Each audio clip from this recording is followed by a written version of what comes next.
तो आइए एक बार फिर से स्वागत है आप सभी का आपके अपने YouTube चैनल मैथ डेमोक्रेसी में। और आज हम कल के अधूरे कारवां को आगे लेकर चलेंगे। तो बांध लीजिए, कमर को कस लीजिए और हम आज शुरुआत करेंगे ओम के नियम से। और यहाँ पर जितने भी चीज़ें हमने कल कवर कर ली थी और उससे आगे की चीज़ों को हम आज कवर करेंगे और हर वो चीज़ आपको पढ़ाएंगे जो आपको पास कराने में मदद करेगी। तो चलिए वीडियो को चलिए हम लोग शुरू करते हैं ओम के नियम से कि ओम का नियम क्या है। तो ओम के नियम की चर्चा करेंगे। तो यहाँ पर क्या है कि ओम का नियम, ओम एक वैज्ञानिक थे। तो ओम ने कहा कि कोई एक चालक तार है तो उसकी भौतिक अवस्थाओं को स्थिर रखकर उसमें धारा प्रवाहित की जाए तो उसके सिरों के मध्य विभवांतर जो है वो उसमें प्रवाहित होने वाली धारा के अनुक्रमानुपाती होगा।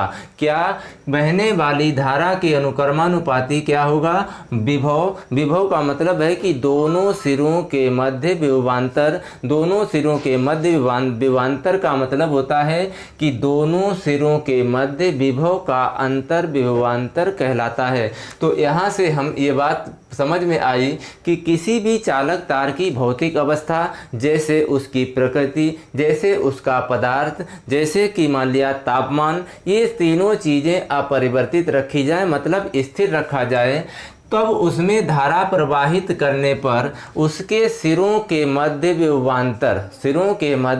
विभवांतर बहने वाली धारा के अनुक्रमानुपाती होता है। और जब अनुक्रमानुपाती निशान हटाएंगे, अनुक्रमानुपाती साइन हटाते हैं तो एक नियतांक आता है, इसे ओम का नियतांक कहते हैं। और इसी को हम चालक का प्रतिरोध या वैद्युत प्रतिरोध कहते हैं। तो वैद्युत प्रतिरोध क्या होता है? वैद्युत प्रतिरोध V अनुक्रमानुपाती I, और जब अनुक्रमानुपाती निशान हटाएंगे तो एक नियतांक आएगा, इसे हम ओम का नियतांक या फिर चालक का प्रतिरोध कहते हैं, वैद्युत प्रतिरोध कहते हैं।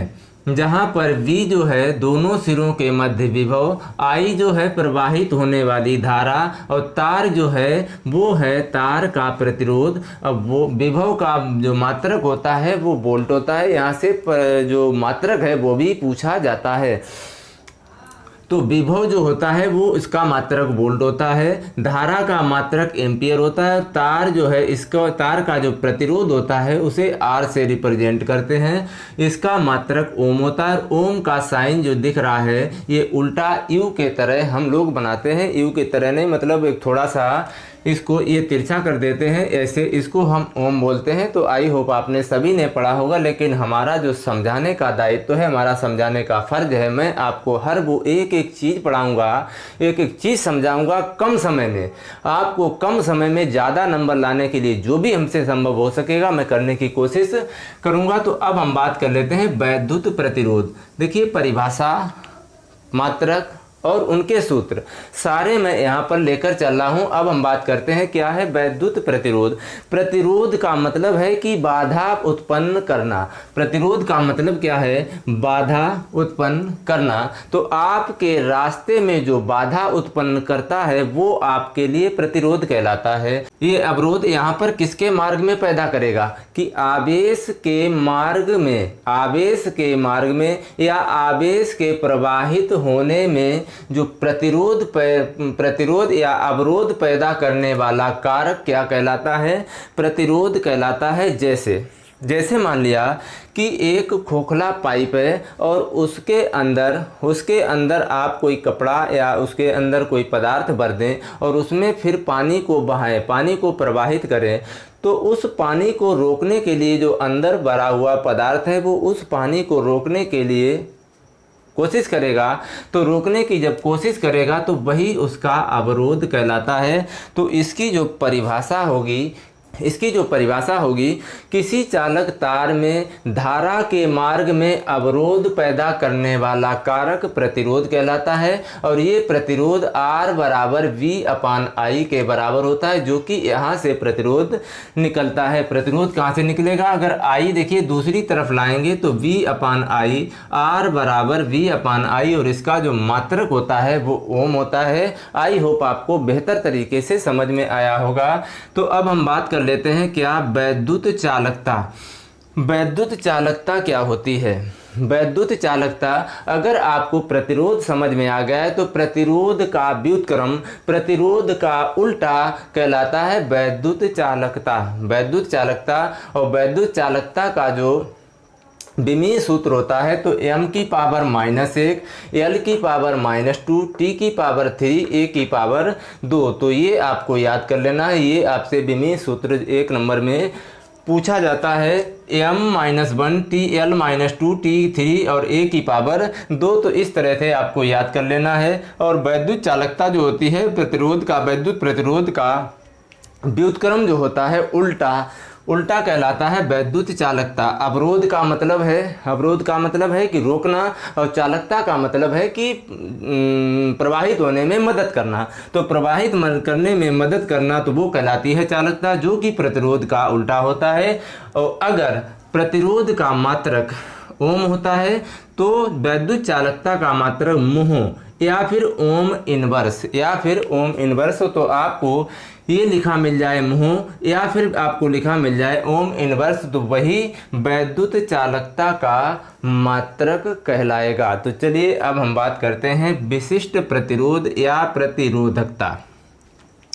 विशिष्ट प्रतिरोध या प्रतिरोधकता की विशिष्ट प्रतिरोध क्या होता है या प्रतिरोधकता, इसका विमीय सूत्र ये लिखा है m l की घात 3 t की घात -3 a की घात -2। तो ये विमीय सूत्र आपको रट लेना है। और जो विशिष्ट प्रतिरोध होता है इसे रो से प्रदर्शित करते हैं। इसे किससे प्रदर्शित करते हैं? रो से। इसको बोलते हैं P को थोड़ा सा झुका देंगे, ये कहलाता है रो।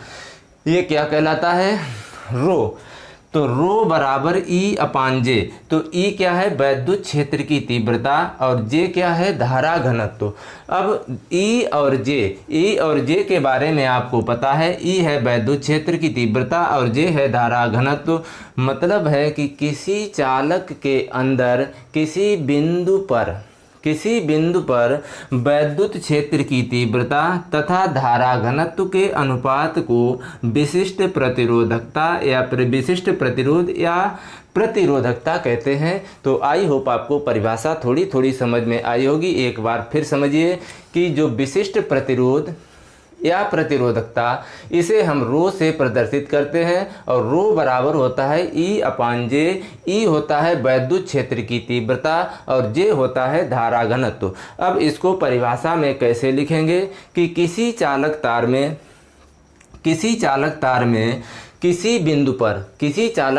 किसी बिंदु पर वैद्युत क्षेत्र की तीव्रता तथा धारा घनत्व के अनुपात को विशिष्ट प्रतिरोध या प्रतिरोधकता कहते हैं। और इसका जो मात्रक होता है वो ओम मीटर होता है। इसका मात्रक भी आपको याद रखना है। तो विशिष्ट प्रतिरोध का मात्रक क्या होता है? ओम मीटर। क्या होता है? ओम मीटर। विशिष्ट प्रतिरोध का मात्रक आप याद रखें कि कितना होता है? ओम मीटर होता है। अब हम वैद्युत प्रतिरोध तथा विशिष्ट प्रतिरोध में संबंध। वैद्युत प्रतिरोध मतलब R, विशिष्ट प्रतिरोध मतलब रो।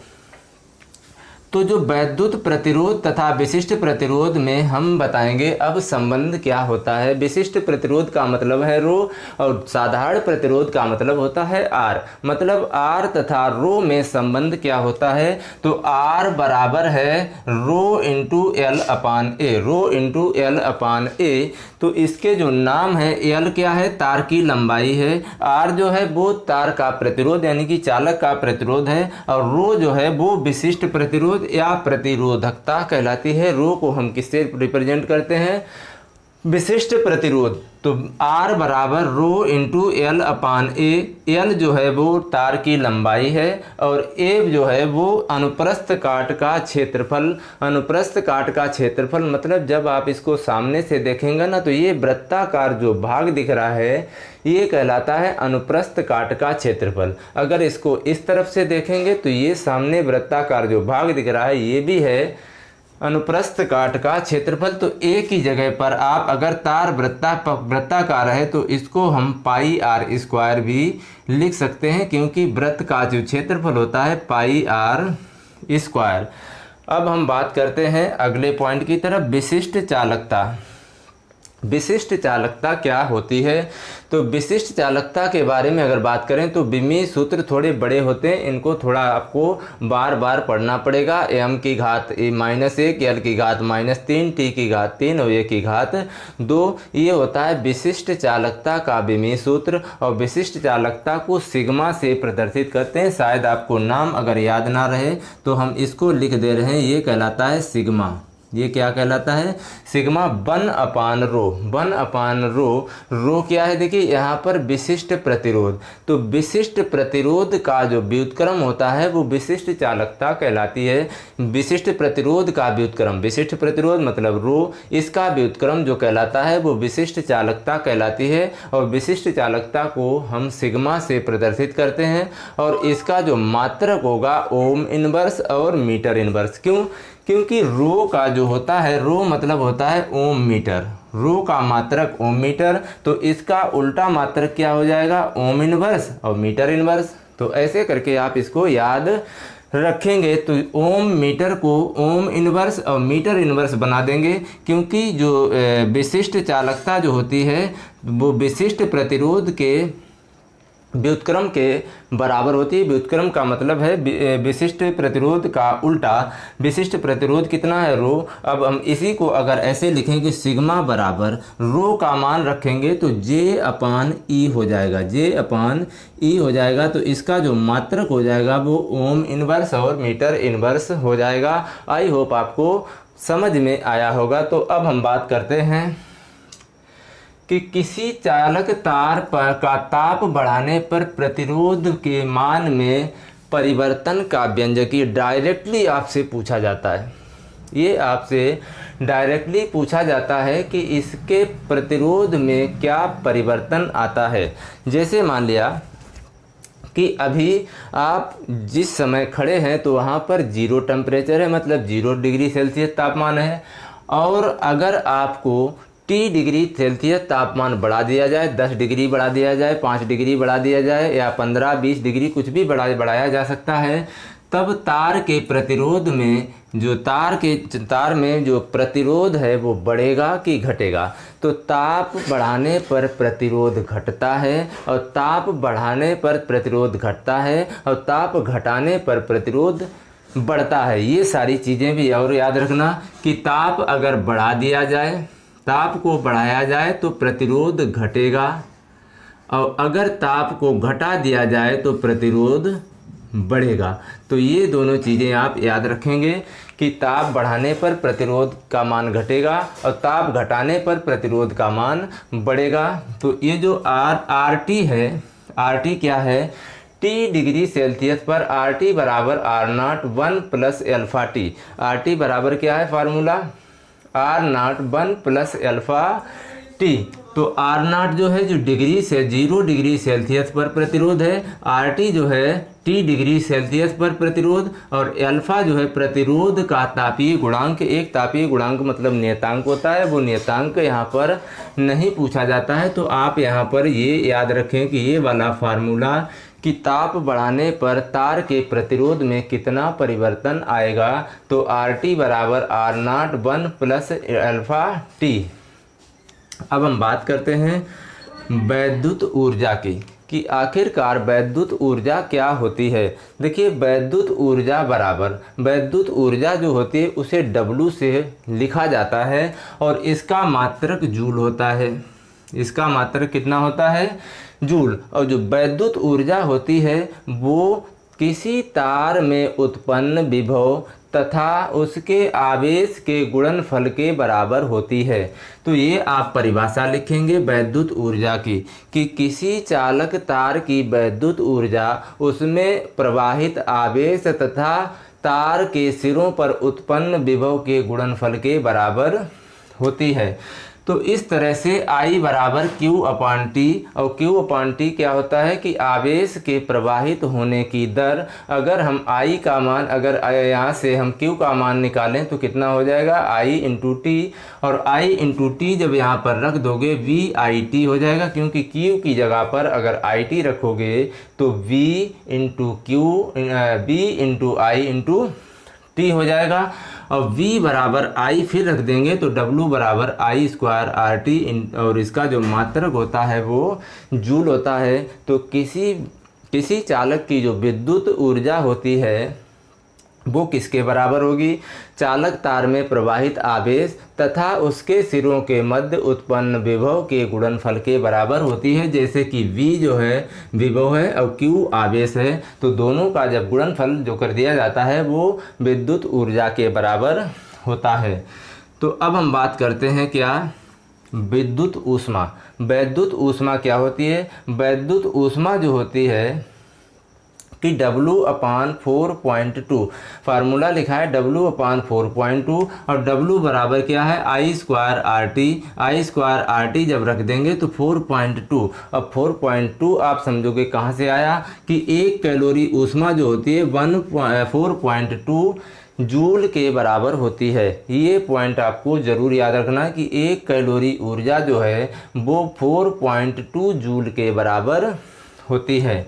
तो H बराबर W/4.2 और W बराबर I स्क्वायर RT बराबर V square T/4.2 into R। जब ये वाले मान बार बार आप घुमा फिरा के रखेंगे तो ये फार्मूला अपना रूप बदल देगा।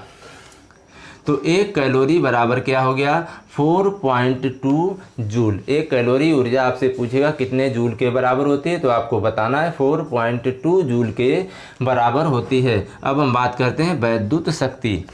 वैद्युत शक्ति क्या होती है कि किसी चालक तार में या किसी परिपथ में वैद्युत ऊर्जा के खर्च होने की दर या व्यय होने की दर वैद्युत शक्ति कहलाती है। कि किसी चालक तार में या किसी परिपथ में विद्युत ऊर्जा के खर्च होने की दर या व्यय होने की दर विद्युत शक्ति कहलाती है। इसे हम P से प्रदर्शित करते हैं। तो P बराबर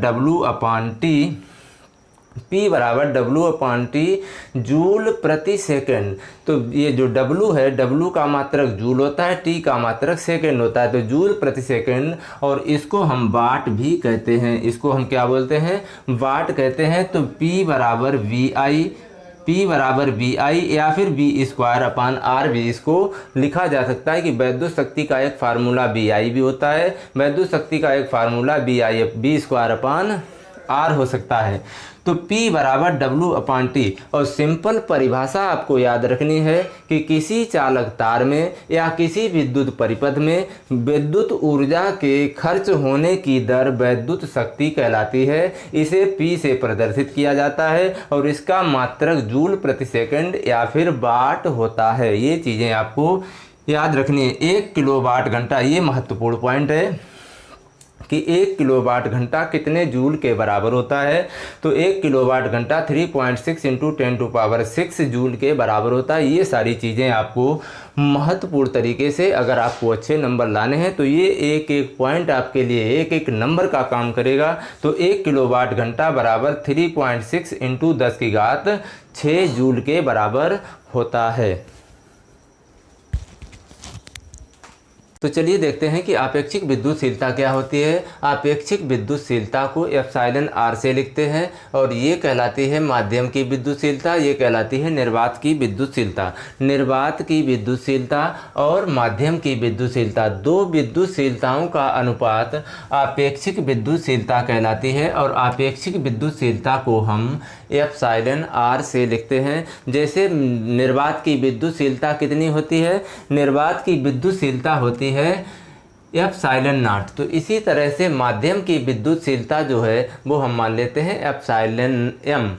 तो एप्सिलॉन m मतलब माध्यम की विद्युतशीलता तथा निर्वात की विद्युतशीलता का अनुपात आपेक्षिक विद्युतशीलता कहलाती है। एक बार फिर सुनिए क्या कि माध्यम की विद्युतशीलता तथा निर्वात की विद्युतशीलता का अनुपात आपेक्षिक विद्युतशीलता कहलाती है। और आपेक्षिक विद्युतशीलता को एप्सिलॉन R से लिखते हैं, जैसा कि यहाँ पर लिखा है एप्सिलॉन R बराबर आपेक्षिक विद्युतशीलता, एप्सिलॉन0 बराबर निर्वात की विद्युतशीलता और एप्सिलॉन m बराबर है माध्यम की विद्युतशीलता। तो ये परिभाषा आप याद रखेंगे कि माध्यम की विद्युतशीलता तथा निर्वात की विद्युतशीलता का अनुपात आपेक्षिक विद्युतशीलता कहलाती है।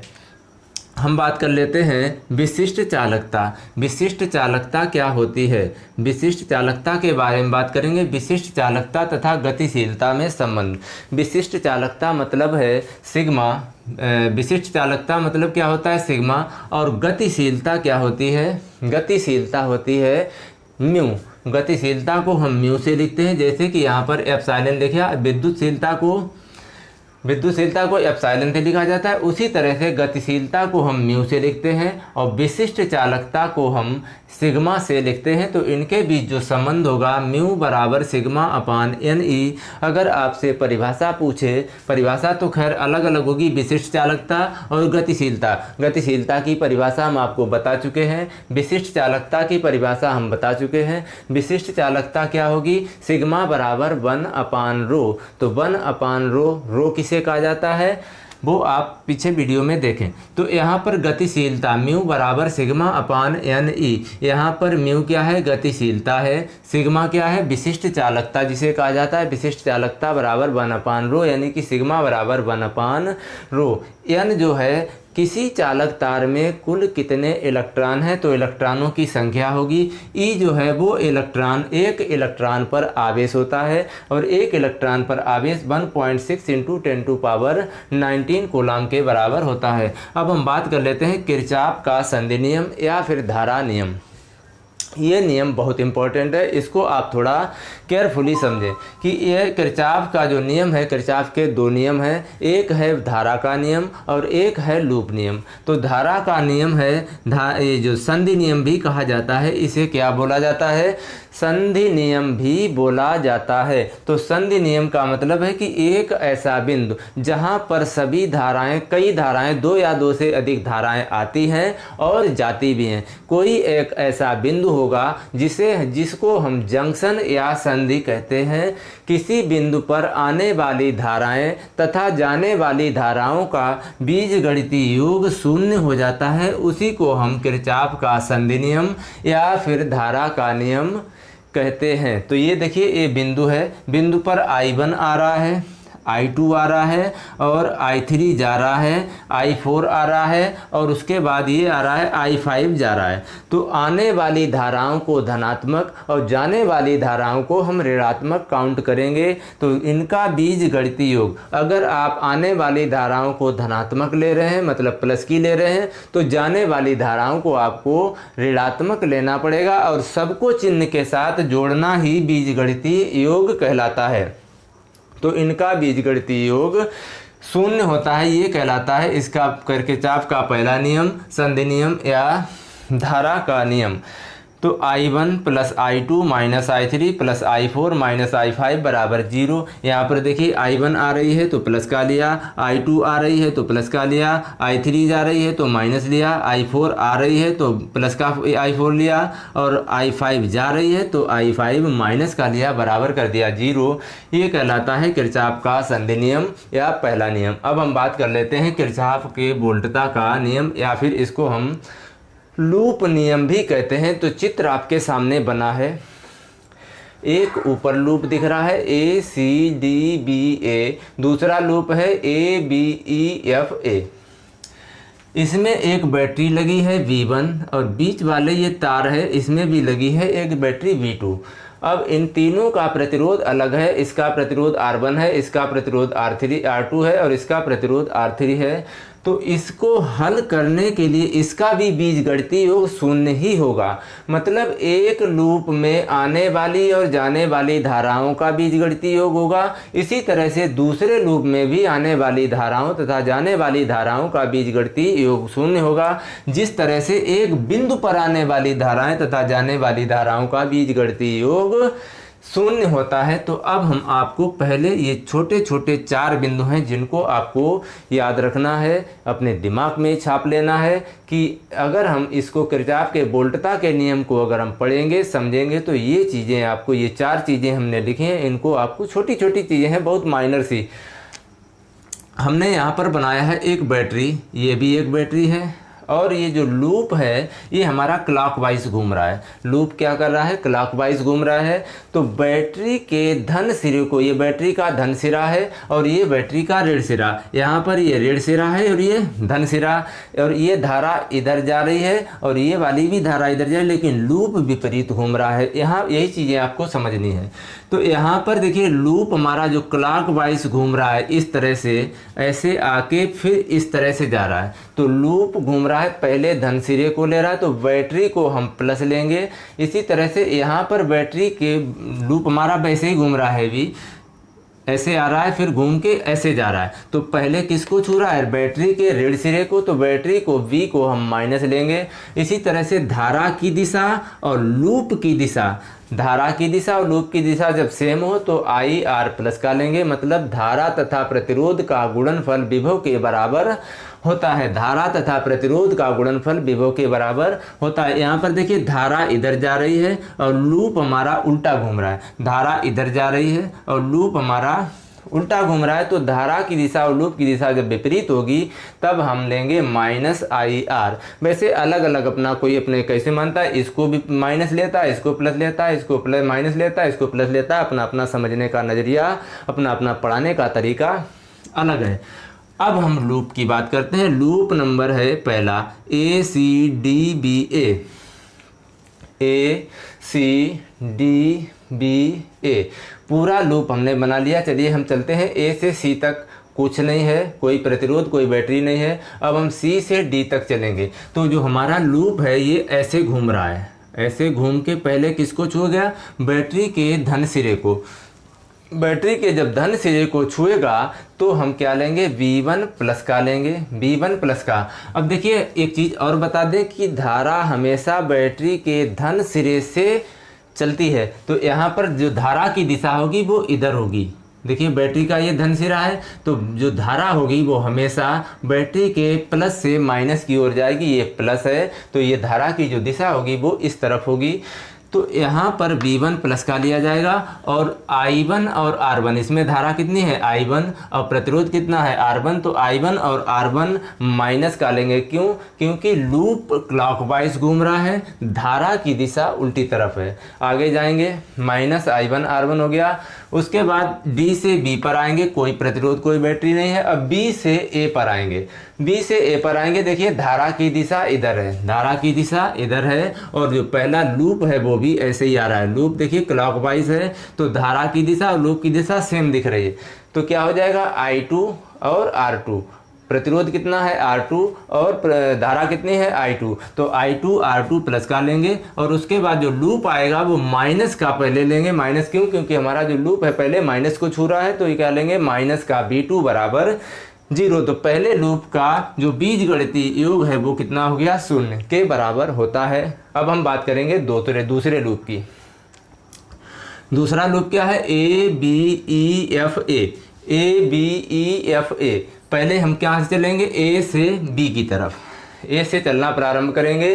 तो ये जो लूप है दूसरा वाला, ये वाला लूप क्या करेगा, पहले बैटरी के धन सिरे को छुएगा। पहले बैटरी के धन सिरे को छुएगा तो B2 क्या लिया, प्लस का।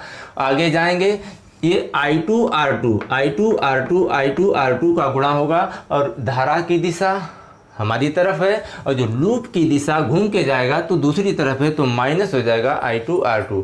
उसके बाद फिर A से B पे गए, B से E तक कोई प्रतिरोध कोई बैटरी नहीं है। अब हम आएंगे E से F की तरफ। अब देखिए धारा की दिशा इधर जाएगी। एक चीज़ और बता दें, यहाँ से धारा I1 आ रही है, यहाँ से धारा I2 आ रही है। तो I1 और I2 दोनों A पर आकर EF में चली जाएंगी। तो ये दोनों धारा I1 प्लस I2 हो जाएंगी।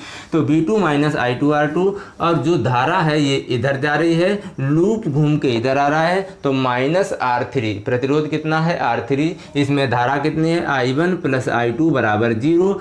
तो इस तरह से आप दो लूप हों, 3 लूप हों, चाहे जितने लूप हों, आप किरचॉफ का वोल्टता का नियम आसानी से समझ सकते हैं। तो आपको ये वीडियो कैसा लगा, अगर आपको वीडियो अच्छा लगा तो चैनल को सब्सक्राइब और वीडियो को लाइक करना ना भूलें और बेल आइकन ज़रूर दबाएं, ताकि जब भी मैं ऐसी जानकारी या ऐसे वीडियो डालूं तो सबसे पहले नोटिफिकेशन आपको मिले। और एक अच्छा वाला, अगर वीडियो आपको अच्छा लगा तो एक प्यारा सा अच्छा सा कमेंट ज़रूर लिखें ताकि मुझे ऊर्जा और मिले और भी मेहनत करने की प्रेरणा मिले।